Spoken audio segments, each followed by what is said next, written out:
तो बुलेटिन की शुरुआत करते हैं। पीलीभीत की सदर कोतवाली क्षेत्र में चौराहे पर खड़ी कार में आग लगने से हड़कंप मच गया। आग इतनी जबरदस्त थी कि फायर ब्रिगेड की गाड़ी जब तक आती कार जलकर खाक हो गई। उत्तराखंड के जूता व्यापारी आमिर किसी काम से पीलीभीत आए थे और कार को लॉक कर कहीं गए हुए थे।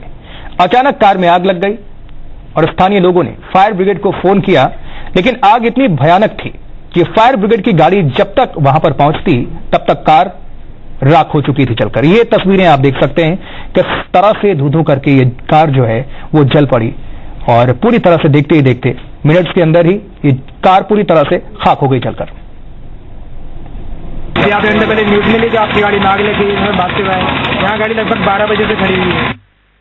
कोई ऐसा वो भी नहीं महसूस हो रहा है कि किसी ने आग लगाई हो, तो कभी कभी हो जाते शॉर्ट सर्किट भी हो सकता है अंदर इसके कारण हो सकता आग लगी हो। और वैसे इनका कहना है कि मेरी न तो किसी दुश्मनी है और न किसी ने लगाई मेरी आग। न्यायपालिका और सरकार के बीच टकराव और बढ़ गया है। चीफ जस्टिस टीएस ठाकुर ने कहा है कि अगर कोई फैसला संविधान के खिलाफ हुआ तो उसे बदला जा सकता है और इस पर रविशंकर प्रसाद ने कहा कि इमरजेंसी के वक्त सुप्रीम कोर्ट अपनी जिम्मेदारी से भाग गया था। तो अटॉर्नी जनरल मुकुल रोहतगी ने कहा कि न्यायपालिका समेत सभी संस्थानों के लिए एक लक्ष्मण रेखा है और उन्हें आत्मावलोकन के लिए तैयार रहना चाहिए। केंद्र सरकार और न्यायपालिका के बीच एक बार फिर तकरार देखने को मिली। दिल्ली में सेंट्रल एडमिनिस्ट्रेटिव ट्रिब्यूनल के कार्यक्रम के दौरान चीफ जस्टिस टीएस ठाकुर ने कहा कि हाईकोर्ट में 500 जजों की पोस्ट खाली है, कोर्ट रूम खाली पड़े हैं। जस्टिस ठाकुर ने यह भी कहा कि जरूरी सुविधाओं की भारी कमी है। चीफ जस्टिस ने ये उम्मीद जताई कि सरकार इस ओर ध्यान देगी। तो वहीं कानून मंत्री रविशंकर प्रसाद ने कहा कि वो चीफ जस्टिस के बयान से सहमत नहीं है। You all know, you must have read in the papers, there are around 500 vacancies in the high courts today. 500 high court judges should be working today. They are not working. We have got the highest regard for the Chief Justice of India, but we respectfully disagree with him. This year we have made 120 appointment. The second highest of 121 is of 2013. Since 1990 there has only been 80 appointments. इस मौके पर कानून मंत्री ने कहा कि आपातकाल के दौरान सभी हाई कोर्ट्स ने अच्छा काम किया, लेकिन सुप्रीम कोर्ट हमारी उम्मीदों पर विफल रहा। वहीं अटॉर्नी जनरल मुकुल रोहतगी ने कहा कि न्यायपालिका समेत सभी संस्थानों के लिए एक लक्ष्मण रेखा है और उन्हें आत्मावलोकन के लिए तैयार रहना चाहिए। All the high courts of India showed great courage. From Patna to Mumbai to Calcutta to Rajasthan, they entertained writ petitions questioning illegal detentions. But let us not forget, Supreme Court failed us and came ADM Jabalpur. When it sets out the relationship between the states and the center, it sets out their Lakshman Rekha. The court is given the power to ensure that the other two organs do not overstep their Lakshman Rekha. National judicial appointments commission act को रद्द करने के फैसले को लेकर केंद्र और न्यायपालिका में मतभेद है। सुप्रीम कोर्ट के कॉलेजियम ने 77 जजों का नाम हाईकोर्ट के जज के तौर पर सरकार के पास भेजा था, लेकिन इनमें से 43 को सरकार ने खारिज कर दिया। खाली पदों को लेकर चीफ जस्टिस पहले भी नाराजगी जता चुके हैं। चीफ जस्टिस ने अटॉर्नी जनरल से पूछा था कि आप कोर्ट बंद क्यों नहीं कर देते। 24 अप्रैल को दिल्ली में एक कार्यक्रम के दौरान प्रधानमंत्री मोदी की मौजूदगी में चीफ जस्टिस जजों पर काम के बोझ को लेकर रो पड़े थे। Bureau report, India 24/7। वहीं सेना के जवान शहीद प्रभु सिंह के शव के साथ पाकिस्तान को बर्बरता करना बहुत भारी पड़ गया है। जवाबी कार्रवाई से परेशान पाकिस्तान ने इसे रोके जाने की विनती की थी। रक्षा मंत्री मनोहर पर्रिकर ने कहा है कि भारतीय सैनिक का सिर काटे जाने के बाद हमारी सेना ने पाकिस्तानी चौकियों को तबाह कर दिया था। इसके बाद इस्लामाबाद ने इसे रोके जाने की गुहार लगाई। वहीं कांग्रेस ने रक्षा मंत्री के इस बयान पर निशाना साधा है। इतका जबरदस्त रिस्पॉन्स केला की पळी शेवटी तांचेकडच्यान फोन आयलो की अरे हे थांबया पाया पडटा आणि हांव सांगूंक सोदता आमी म्हणलें आमकां थारोवपाक काय करता आमकां इच्छा ना, पण तुम्ही बंद करा। गेले 2 दीस सीमेचेर फायरिंग बंद। भिवानी ग्रेवाल जी के घर, मनदीप सिंह जी के घर शाहाबाद या जोधपुर उस सैनिक के घर जाएं और उस सैनिक के परिवार की वेदना समझें।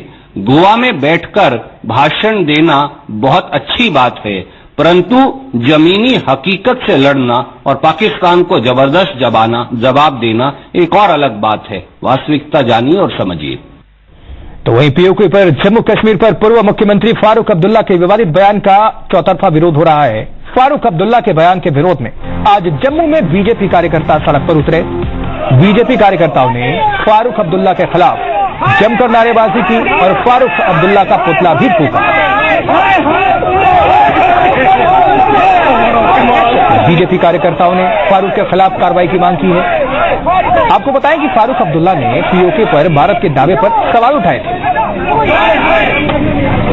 फारूक अब्दुल्ला के खिलाफ हमने जहां पे आज ये प्रोटेस्ट किया है, फारूक अब्दुल्ला ने जो कल बयान दिया था कि ये पीओके जो है ये हिंदुस्तान के बाप का नहीं है।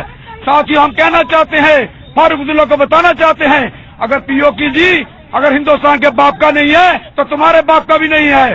साथियों, इन लोगों को, बाप बेटों को पाकिस्तान में जाके इलेक्शन लड़नी चाहिए, ताकि जो लोग पाकिस्तान की बात करते हैं वो पाकिस्तान में रहे।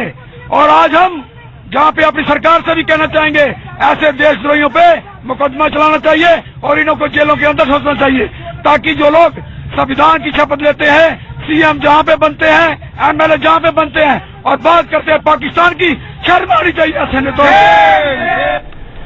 और टाटा ग्रुप में मचा हुआ घमासान खत्म होने का नाम नहीं ले रहा है। अब टाटा सन्स ने ग्रुप एग्जीक्यूटिव कमेटी की पूर्व सदस्य निर्मलया कुमार को लीगल नोटिस भेजा है।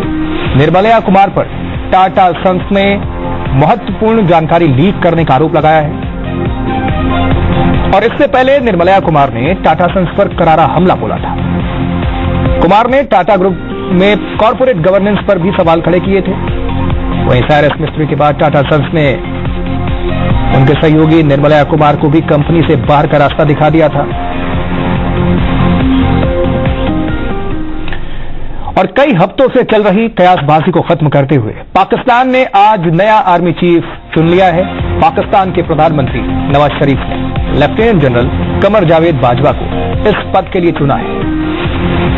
बाजवा 29 नवंबर को रिटायर होने वाले मौजूदा सेना प्रमुख जनरल राहिल शरीफ की जगह लेंगे और बाजवा पैदल सेना के बलूच रेजिमेंट से हैं। इस रेजिमेंट ने बाजवा से पहले पाकिस्तान को 3 आर्मी चीफ दिए हैं, जनरल याह्या खान, जनरल असलम बेग और जनरल कयानी। वो सेना के ट्रेनिंग एंड इवैल्यूएशन ब्रांच के चीफ के तौर पर काम कर चुके हैं। वहीं पाकिस्तानी मीडिया रिपोर्ट्स के मुताबिक कश्मीर और आतंकवाद से जुड़े मसलों पर उनका अनुभव काफी ज्यादा है।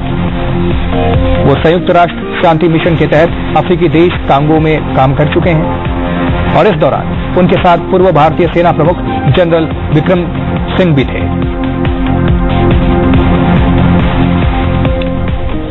वित्त मंत्री अरुण जेटली ने आज दूसरे राउंड की प्री बजट मीटिंग की और आज की बैठक में वित्त मंत्री ने उद्योगपतियों और सोशल सेक्टर के लोगों से मुलाकात की। वह मीटिंग में उद्योगपतियों ने वित्त मंत्री से कॉर्पोरेट टैक्स में कटौती की मांग की है। साथ ही इंडस्ट्री का कहना है कि आम लोगों के लिए भी टैक्स छूट की सीमा बढ़ाकर 5 लाख रुपए तक की जाए।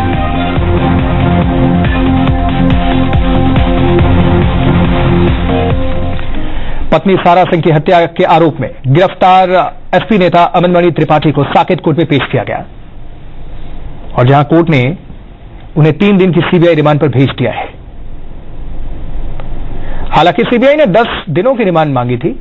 अमनमणि त्रिपाठी को कल सीबीआई ने गिरफ्तार किया था।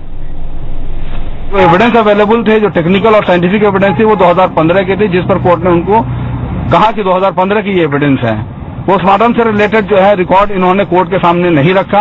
इन्होंने कोशिश की कि तमाम चीजों को न बताई जाए, जिस पर कोर्ट ने एतराज किया कि आप कोर्ट के सामने में हैं और मुलजिम का राइट है जानने का कि उसको किन आधार पर गिरफ्तार किया जा रहा है। और वही बीजेपी ने अमनमणि की गिरफ्तारी पर समाजवादी पार्टी को घेरा है तो एसपी ने पार्टी का बचाव किया है। पति पत्नी अमरमणि त्रिपाठी और उनकी पत्नी दोनों जेल में हैं।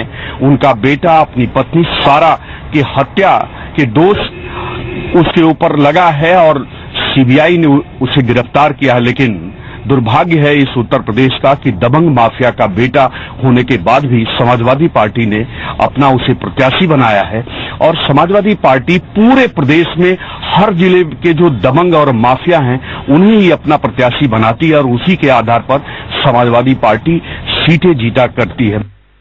समाजवादी पार्टी किसी भी न्यायिक प्रक्रिया में इंटरफेयर नहीं करती है। अपना काम सीबीआई को करने दीजिए। समाजवादी पार्टी के सदस्य कैंडिडेट भी हैं। माननीय मुख्यमंत्री जी राष्ट्रीय अध्यक्ष जी के संज्ञान में मामला आ गया होगा और हम हमेशा सही के साथ खड़े हैं। उन पर अगर आरोप लगे हैं तो वो प्रूव होंगे तो देखा जाएगा। पार्टी सही निर्णय लेगी और सही समय पर निर्णय लेगी। तो गोरखपुर के रहने वाले अमन मणि ने अपने घरवालों की मर्जी के खिलाफ जुलाई 2013 में लखनऊ की रहने वाली सारा से आर्य समाज मंदिर में शादी की थी और सारा की मौत सिरसागंज में 9 जुलाई 2015 को हुई थी जब वो अपने पति अमन मणि के साथ दोपहर में कार से लखनऊ से दिल्ली जा रहे थे। अमन मणि ने सारा के घर वालों को बताया था कि उसकी मौत सड़क हादसे में हुई है, लेकिन सारा की मां सीमा सिंह, बहन नीति और भाई सिद्धार्थ ने हत्या का आरोप लगाया था और इसके बाद ही पुलिस ने अमन मणि को गिरफ्तार करके जेल भेज दिया था। हालांकि अमन मणि को हत्या नहीं बल्कि एक किडनैपिंग मामले में गिरफ्तार किया गया था। बेटी को न्याय दिलाने के लिए सीमा सिंह ने काफी भागदौड़ की।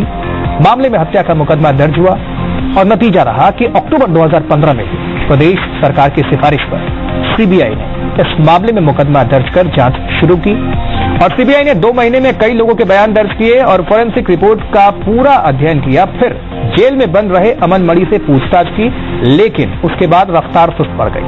वहीं जनवरी 2016 में कोर्ट ने अमन मणि को बेल दे दी। यह वक्त एक छोटे से ब्रेक का है। लौटेंगे फौरन। जुड़े रहिए हमारे साथ, देखते रहिए इंडिया 24/7।